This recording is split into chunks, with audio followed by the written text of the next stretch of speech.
Hello everyone, I am Trupti Pandya from Mahatma Gandhi Institute of Technical Education and Research Center, Navsari from Civil Engineering Department.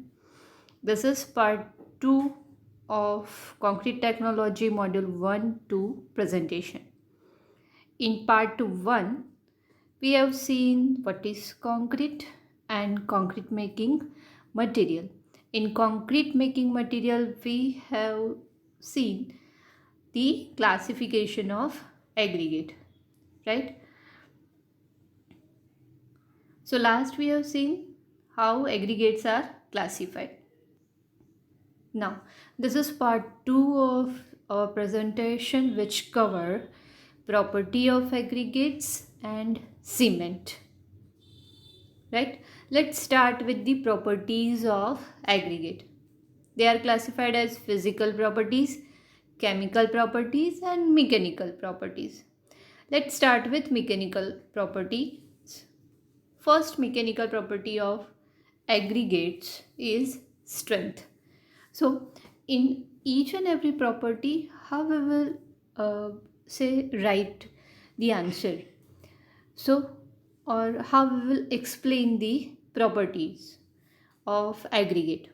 So first write down the definition of that property, its importance in concrete, and how to find the value in terms of value, how to find the value of that particular property, means which are the tests to be conduct in laboratory to find out the aggregates properties, right?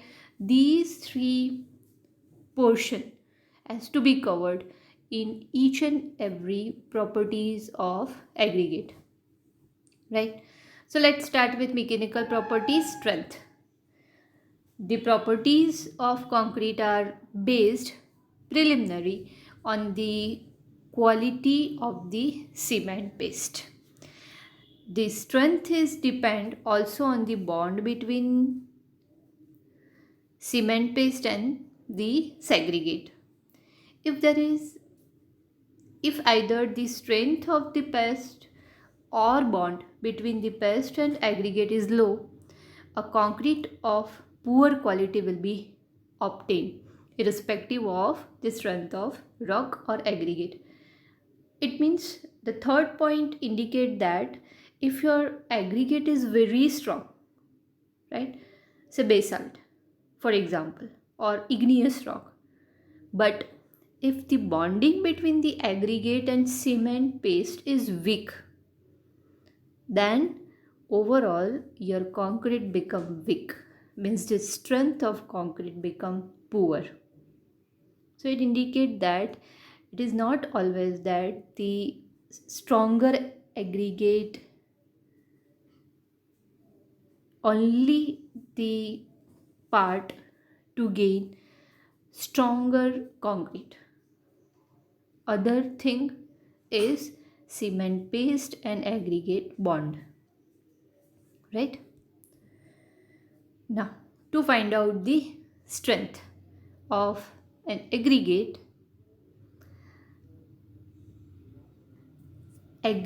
crushing value test is to be conducted. These are the specimens to be used in crushing value test.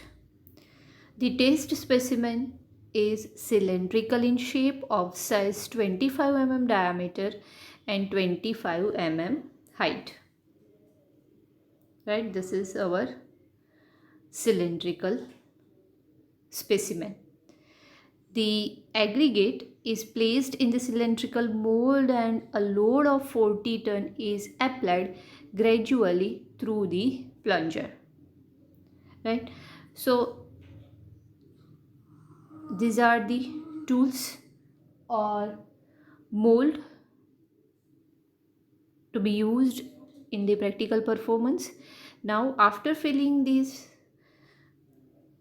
aggregate into the mold, 40 ton load is applied through machine. The material crushed to finer then 2.36 mm is separated and expressed as a percentage of original weight taken in the mold. Now sieve analysis has to be done and the material separated means retained on 2.36 mm sieve is taken and the weight of that aggregate divided by the original weight, right? And that ratio in terms of percentage gives aggregate crushing value. The crushing value of aggregate is restricted to 30% for concrete used for roads and pavements, and 45% may be permitted for other structures. The crushing value of aggregate is rather insensitive to the variation in strength of weaker aggregate. This is so because having been crushed before the application of the full load of 40 ton, the weaker material become compacted, so that the amount of crushing during later stage of the test is reduced. So weaker aggregate, the crushing value is more. Next property is hardness. To find out the hardness of concrete, Los Angeles abrasion value test is to be performed in laboratory. Hardness is defined as the resistance to wear, which is expressed in percentage loss in weight on abrasion. It can be determined by Los Angeles abrasion value test. This is the instrument which is to be used to perform this practical: the revolving drum, cylindrical, a tray, Los Angeles machine, accelerator cover, revolving counter, right? 5 to 10 kg of aggregate is placed in a cylindrical drum mounted horizontally with a shelf inside. 11 spheres, each of 11 to 14 kg, are charged. The drum is rotated for about 500 cycles. The tumbling and dropping of the aggregate and of the balls result abrasion and attrition of the aggregate. The proportion of broken material expressed as a percentage is measured.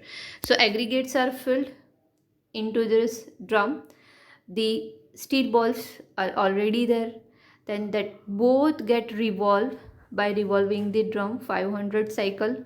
So the aggregate get crushed due to the steel ball and it get crushed, and that crushed aggregate is separated by sieve analysis, and that again the ratio and the percentage give the value.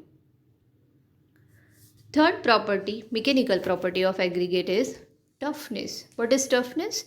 Is the resistance of aggregate to failure by impact. And to find out the toughness of aggregate, aggregate impact value test is to be performed. So this is the instrument of aggregate impact value. Again 5 to 10 kg aggregates are taken. A sample of standard aggregate kept in a mold subjected to 15 blows of metal hammer of weight 14 kg falling from a height of 38 centimeter. So this is the mold in which we have to put the aggregates, and this is hammer. So we have to release the hammer. So the distance is 38 centimeter between the specimen and the hammer, right? And blows are applied on the aggregate, so aggregate get crushed. The quantity of finer material passing through 2.36 mm sieve resulting from ponding will indicate the toughness of the sample of the aggregate. Again sieve analysis has to be done, and the material passing from that sieve divided by the total material multiplied by 100 give the toughness value. ratio of the weight of fines form to the weight to the total sample, as we have said earlier. So all this test having the same procedure, but the instrument is different, and that value is give the property, like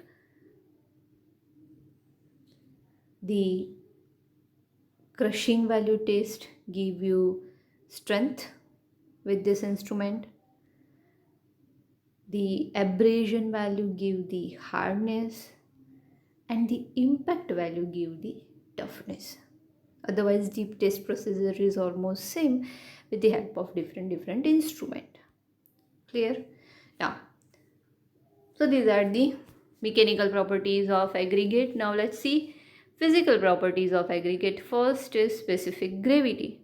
What is specific gravity? Ratio of mass of material to the mass of water of same volume. Right? It is unitless, as we all know. Specific gravity is unitless. So mass of aggregate divided by mass of water of same volume, result specific gravity of aggregate. With the specific gravity of each constitution known, its weight can be converted into solid volume, and hence a theoretical yield of concrete per unit volume can be calculated. What is the importance of specific gravity? Specific gravity of aggregate is required in calculating the compacting factor in connection with the workability measure. So it is used in workability of concrete, which will covered in third module, fresh concrete. Second physical property of aggregate is bulk density or unit weight. It is measured by filling a container of known volume in a standard manner and weighing it.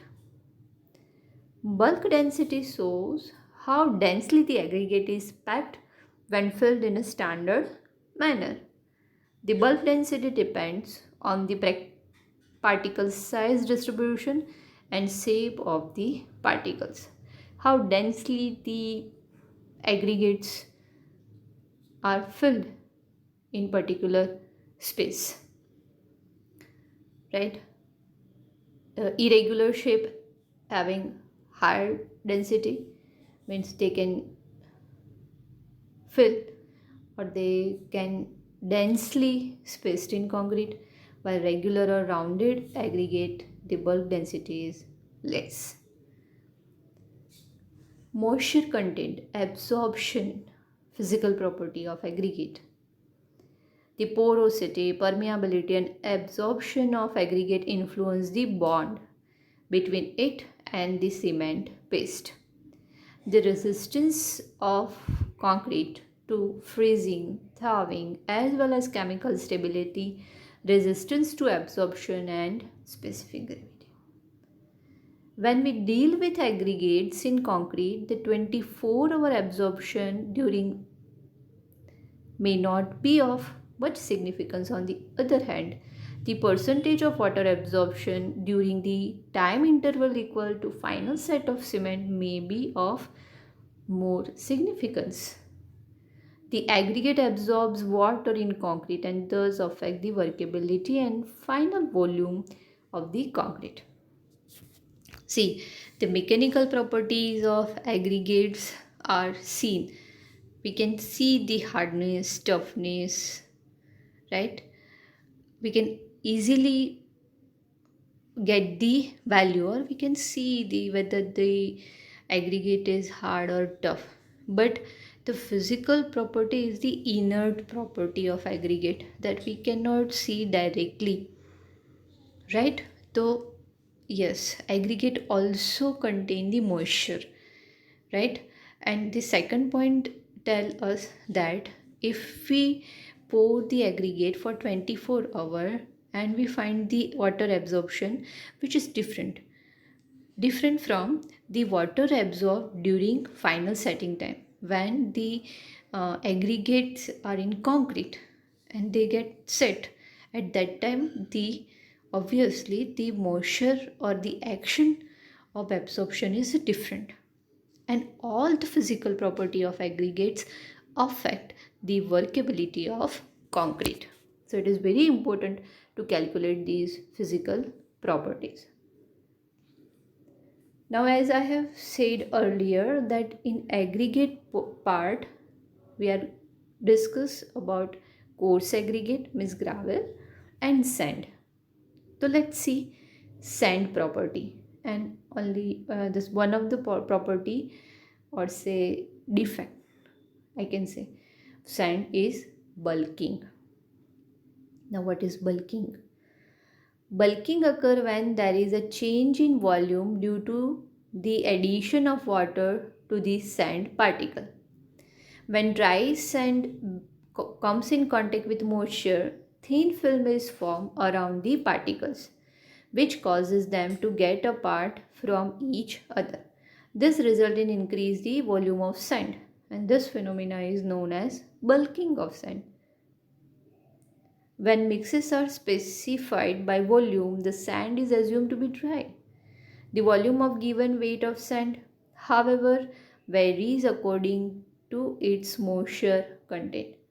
So what is bulking? When water is added, a thin layer is formed around the particle of sand, and that sand having higher volume. So that thin layer of water increase the volume of sand, and that property or that phenomena is known as bulking.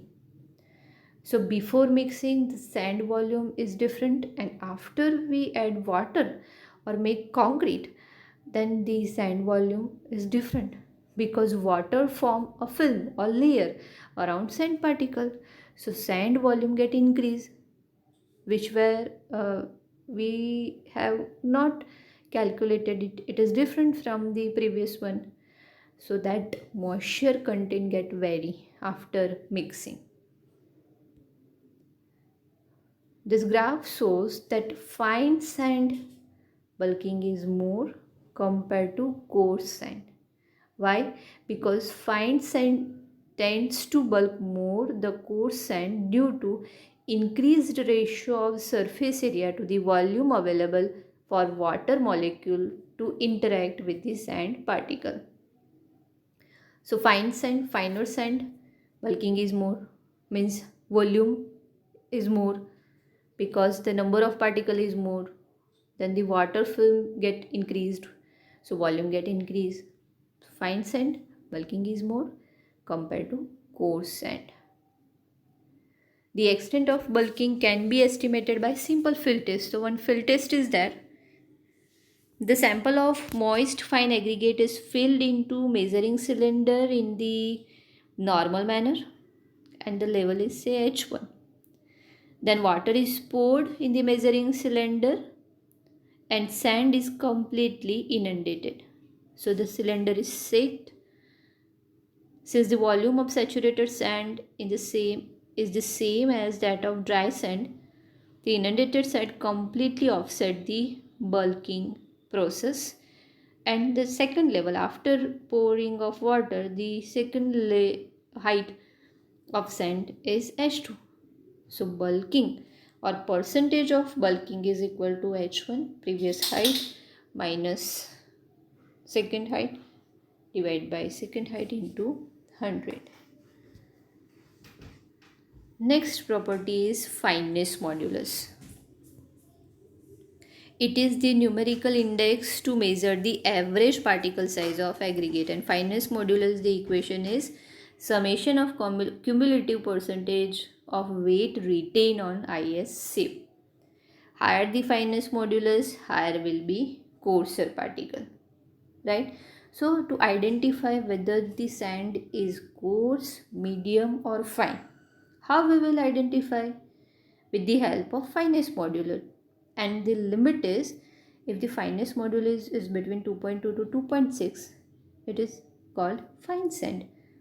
If it is 2.6 to 2.9, medium sand, and 2.9 to 3.2, fineness modulus value indicate quotient. Now, how to find this fineness modulus? This is the procedure. So take coarse aggregate of 10 kg and fine aggregate of 1 kg. Then stack the sieves from 80 mm to 150 micron. Sieve analysis has to be done. So the weight retained on the sieve is calculated. That is column number 3, cumulative weight retained and percentage cumulative weight retained, right?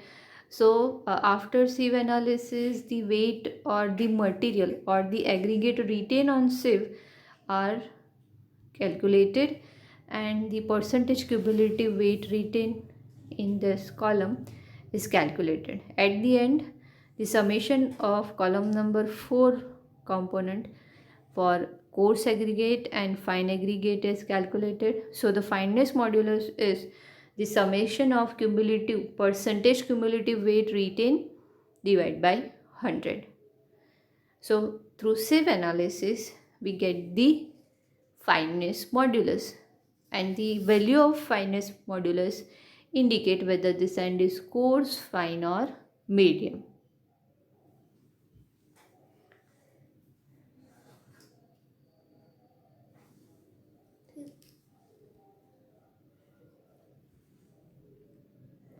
Let's start with cement. So aggregates property, and that property find करने के लिए जो test perform होता है वो हमने देखे. अब हम स्टार्ट करेंगे सीमेंट, जिसमें हम देखेंगे manufacturing, compounds, structure and reaction of that compound and types of cement. Now what is cement? Cement is a material having cohesive and adhesive properties which provide bonding action to other concrete ingredients. Cohesion means attraction between the particles, and adhesion means attraction between the particle and the surface in contact. It is the most important ingredient of concrete. Water is required for chemical action. So aggregates are used in concrete to impart strength, while cement is used for bonding purpose, to bond the different materials, right? But cement alone cannot be used. It is always used with water. So manufacturing of Portland cement. The raw materials required for manufacturing of Portland cements are calcareous materials such as limestone and chalk, and argillaceous material such as shell or clay. Cement factories are established where these raw materials are available in plenty. The process of manufacturing of cement consists of grinding, mixing, burning and adding gypsum. Right, let's see the process with this figure. The source of cement is limestone. So here the limestone quarry, the limestone is excavated through the excavator and then transport to that industry or factory, then dumping truck. So limestone rock of these size are found. Next process is crushing. Crush that limestone into finer aggregate. So round ground limestone with first crushing process. Now for fine ground limestone, secondary crusher is required. So in secondary crusher, the round ground limestone become more finer and ultimately we get fine ground limestone. Then that limestone are mixed with clay and sand. So this is proportionating equipment which makes limestone, clay and sand. Then grinding mill, then they grind. Then after preheating tower, heating process is to be done over here and the material look like this. Then into the kiln, these material become clinker into the kiln. So the clinkers are transferred into clinker cooler.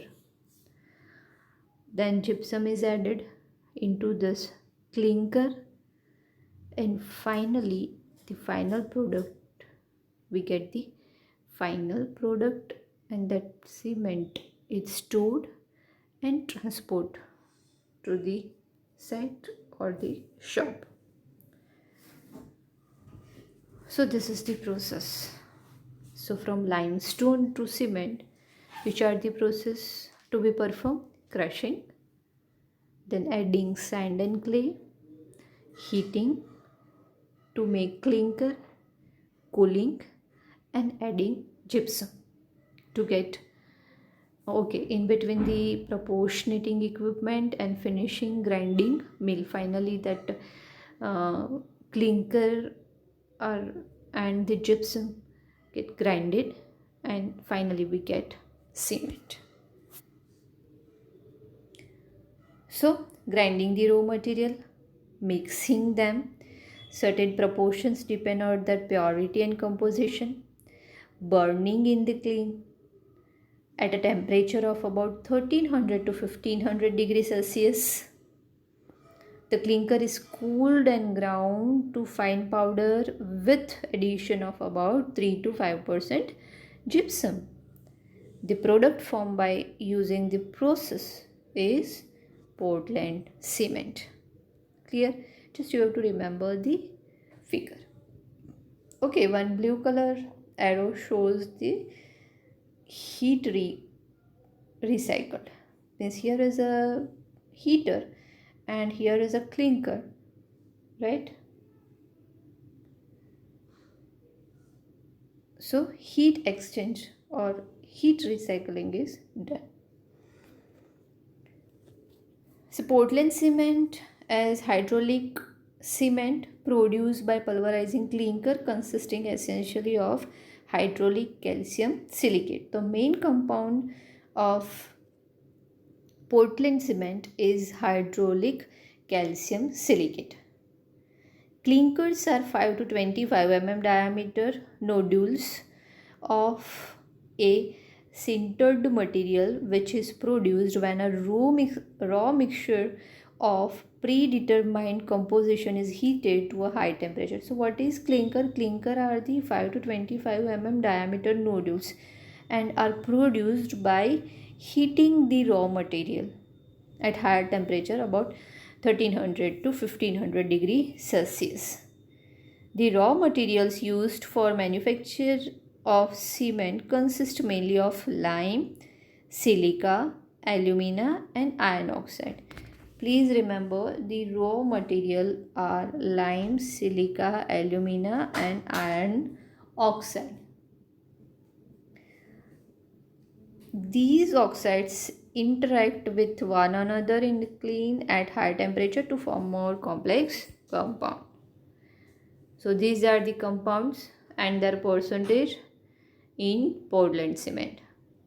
Lime 60 to 67% is silica 17 to 25, alumina 3 to 8 and then less than 1 to 3 iron oxide, magnesium, soda and potash, sulfur trioxide. These are the compounds of Portland cement.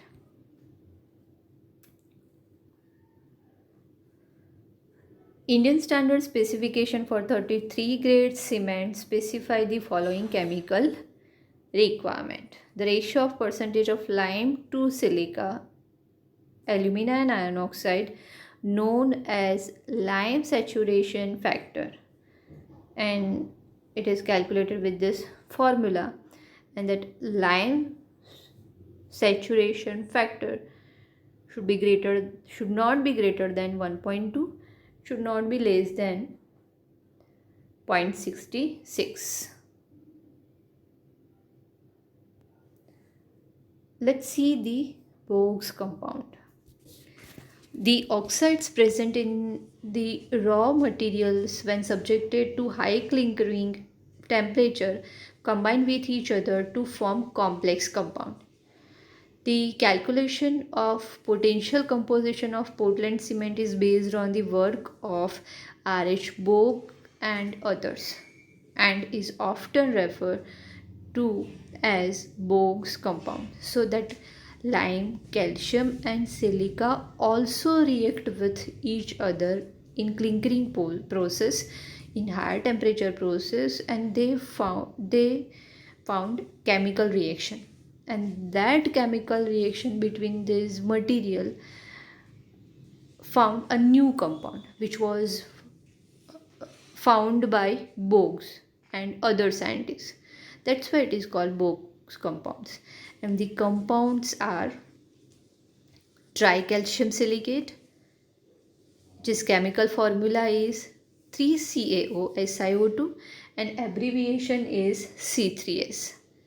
Second compound is dicalcium silicate. Di means 2. So 2CaO and silicate means SiO2. Abbreviation is C2S.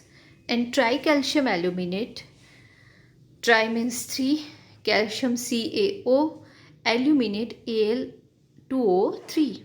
And its abbreviation is C3A. And fourth compound is tetracalcium aluminoferrate. Tetra means 4, calcium CaO, alumino Al2O3, ferrite Fe2O3, and its abbreviation is C4AF. Just you have to remember the names of the compounds and its abbreviation. It is very simple. C3S means 3 means tri, C for calcium and S for silicate. C2S 2 for di, C means calcium, S for silicate. Dicalcium silicate. C3A 3 means tri, C for calcium, A for aluminate. Tricalcium aluminate. And C4AF 4 means tetra, C for calcium, A for alumino, F for ferrite. So C4AF tetracalcium aluminoferrite. So these 4 compounds are found while raw materials are heated with very high temperature or in clinkering manufacturing process by silica, alumina and lime, tricalcium, dicalcium, tricalcium aluminate and tetracalcium aluminoferrate. So this is the chemical equation of compounds. Right. The oxides shown within the brackets represent the percentage of the same in the raw material. The oxides are in the equation. Now, C3S and C2S are the most important compound which are responsible for strength of hydrated cement paste. This is very important. When cement is react with water, then C3S and C2S are responsible for high strength or gaining strength. Then third compound is 3C3A. The presence of C3A in cement undesirable. It contributes little or nothing to the strength of cement except at early age. When hardened cement paste is attacked by sulfate, the formation of calcium sulfoaluminate may cause disruption. So, the compound which impart strength is C3S and C2S. However, tricalcium aluminate is beneficial in the manufacturing of cement in that it facilitates the combination of lime and silicate. C4AF react with gypsum to form calcium sulfoferrite, and its presence may accelerate the hydration of the silicates.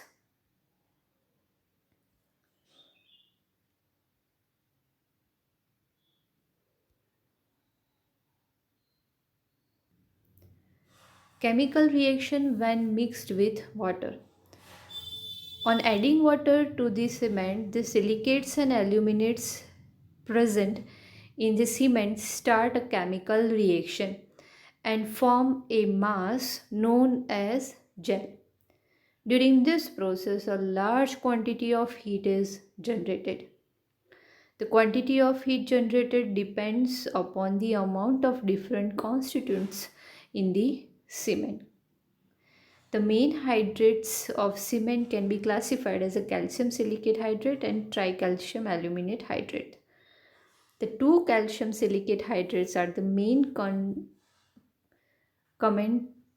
cementatious compound in the cement.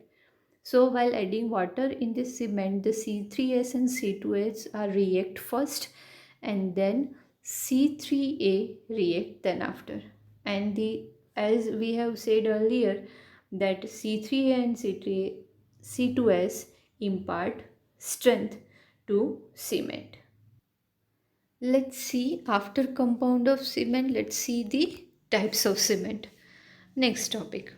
There are many types of cement are rapid hardening, quick setting, Portland pozzolana cement, colored cement, white cement, sulfate resisting cement, Portland blast furnace slag cement, low heat cement, alumina cement. Let's see one by one. So the rapid hardening means it harden quickly. How?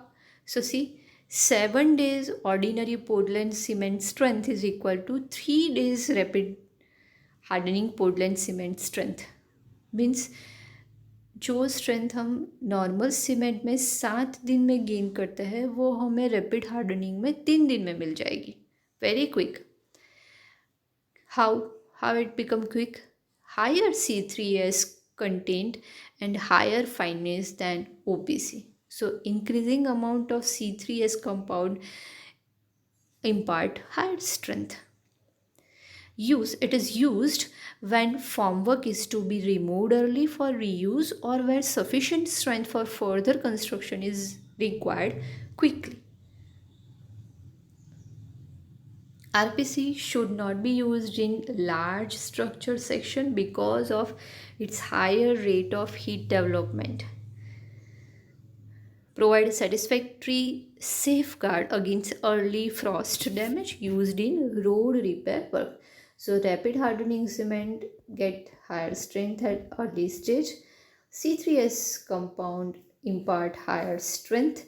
It is useful when we have to remove the formwork earlier or we want the strength at early stage. Ideally or usually it is used in road repair works. Quick setting, it set quickly.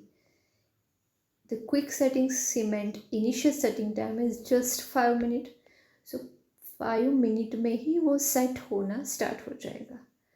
Final setting time 30 minutes. Half an hour में वो finally पूरा concrete set हो जाएगा. This cement as the same suggest set very early.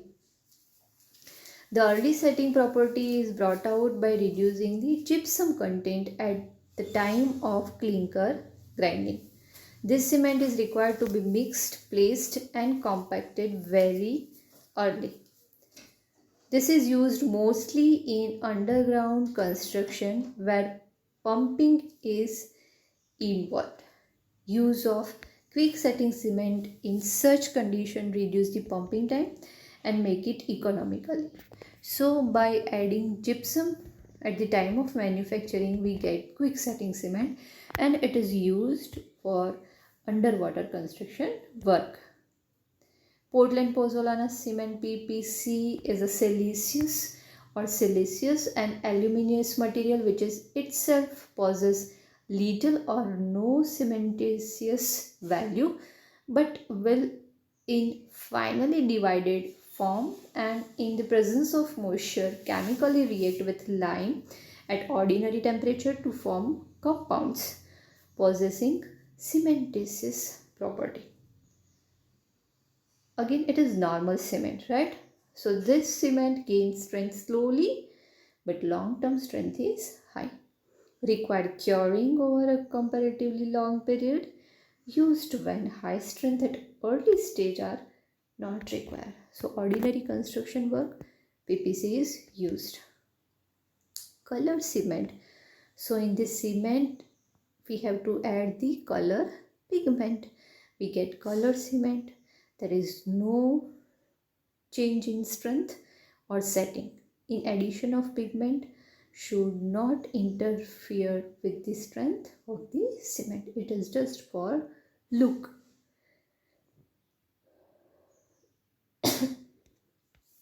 White cement is made from china clay, which contain little iron oxide and manganese oxide together with chalk or limestone, free from specified impurities. The cost of this type of cement is very high, right? Sulfur resisting or sulfate resisting cement.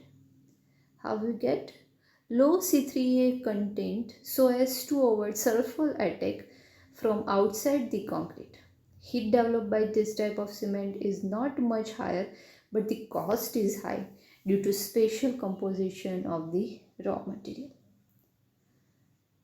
The sulfur resisting cement is used mainly in the marine condition, used in foundation and basement where soil content are infected by sulfate, fabrication of pipe where the sulfate bearing soil is there, and construction of sewage treatment work. So when sulfur or sulfate content is more at that location, in manufacturing of concrete, sulfate resisting cement is used. Portland blast furnace slag, made by intergrinding cement clinker with granulated blast furnace slag. Amount of slag is 25 to 65% of the mass of the mixture. Early strength are generally lower compared to ordinary Portland cement. Typical use in mass concrete because low heat of hydration, construction in seawater because of better sulfate resistance. Low heat cement, as name says, the heat of hydration is low. How we will get? By reducing content of C3A and C3S and maximum heat of hydration and increasing C2S. A reduction in temperature will retard the chemical reaction of hardening and so further restricts the rate of evolution of heat. Slow rate of gain of strength, but ultimate strength is similar to that of ordinary Portland cement. So initially, to reduce the heat of hydration, we have to reduce the content C3A and C3S. Alumina cement, obtained by grinding high alumina clinker, high early stage strength, high heat of hydration and very high durability against chemical attack. Used in hot weather is very limited due to high heat of hydration and increased porosity. Especially alumina is added. It has high heat of hydration. Again, it has high strength, but it is not used in hot weather location. So our next topic will be use of water in concrete and admixture, which we will cover in third part of this PPT.